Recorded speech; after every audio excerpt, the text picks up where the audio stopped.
there is no right, if you look at the Constitution of Kenya and the laws we have in this country, to be gay, to be a lesbian, to be transgender, or to be queer, which is what the Q stands for in LGBTQ. To the contrary, we should read the provisions of Article 45 of the Constitution.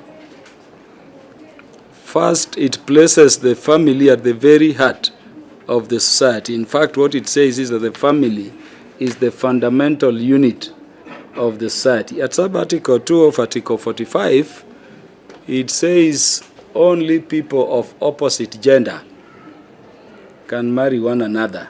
And that is the law of Kenya. I'm aware this thing is in all government offices. This thing is even in parliament. This thing is even in the media. This thing is percolating all over. But I want to tell the people imagining we can withdraw, because I've been receiving threats telling me, Kaluma, withdraw from that enterprise.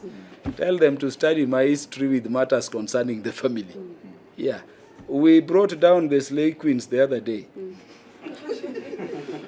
Kaluma brought the Marriage Act, which has consolidated all marriage laws. Up to the time we brought the Matrimonial Property Act, Kenya was relying on 1882 laws of England on matrimonial property. On family, there is no backpedaling. And don't call me to say I'll not go to your country. What do we lack in Kenya?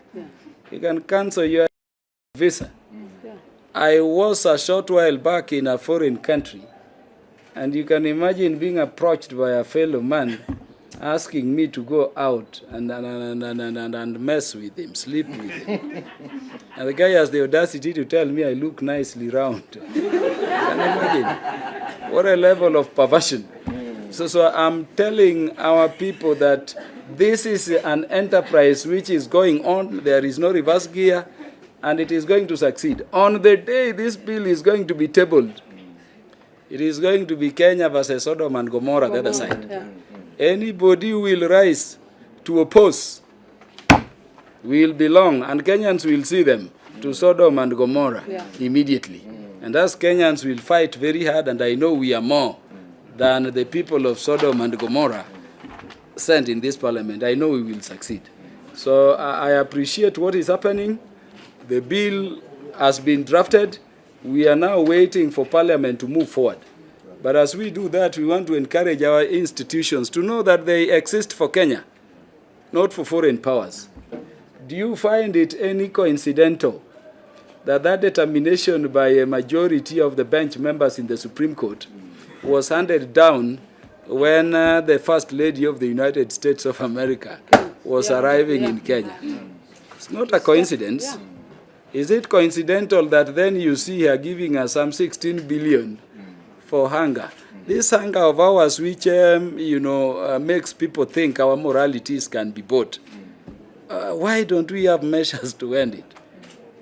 And remember, imagine even if you are a child, the Supreme Court rightly says these things are criminal acts in Kenya. They're not just sins. But then the Supreme Court goes ahead and says that the association of these criminals still has to be registered. What are you talking about? What a contradiction. It's like telling convicts, murder convicts, you can register murderers association. What will stop terrorists from approaching the NGO's board to say we also want to be registered? It will stop rapists from saying we can now be registered. We are going back to that Supreme Court, and I'm encouraged by the position taken by the churches. Because people think you cannot appeal to the Supreme Court, but you can go back for a relook, review. And I take courage in the fact that only 3 judges of the Supreme Court decided so. 2 dissented and 2 were not there. We are going back to that Supreme Court with the religious organizations, the churches and everybody, and we are going to request the Supreme Court in their full bench of 7 in number to review that position. And if they don't, then I want to remind the Supreme Court and our court system to begin reading where they derive their power from. The people. They are exercising the delegated power of the people of Kenya, not some perverts or their external funders. We may not even end at disbanding that Supreme Court, but we can have a law, because the Constitution also says nobody no authority, including the Supreme Court, has the power to make any provision with the force of law other than this parliament. Yes. So if we don't succeed in that Supreme Court, there will be a provision in the bill we are going to propose that will deregister, if they would have been registered, any organization encouraging or promoting this vice. That is our position. We want the education sector to work around it. We want the law enforcement to do their work. And we want everybody to be on the alert, more so for their children. For truly, these are the future of our society. But this is a battle we must succeed on. And it's a battle that anybody pushing it down our throats will never win. If it is what will make Kenya poor, I don't think Uganda is any poorer, having passed it. I've read the Constitution. People are saying, what right? What we are saying is that we will arrest you if you engage in these criminal acts in Kenya. Correct. And when we take you to court, we will give you your right to fair hearing. Yeah, that's the right. So get your lawyer. We will give you your right to fair hearing. That is the right you have under the Constitution. If you mess up with your bodies, you hurt yourselves in those unnatural behavior, we will treat you subject to your paying for it. Yeah. We cannot treat you for free because you have a right to Medicare. Yeah. But we need to protect our system so that the society really is sanctioned. I'm very happy with my church, the Catholic Church. And I'm very happy with the other religious organizations, including the Muslims, the Hindus.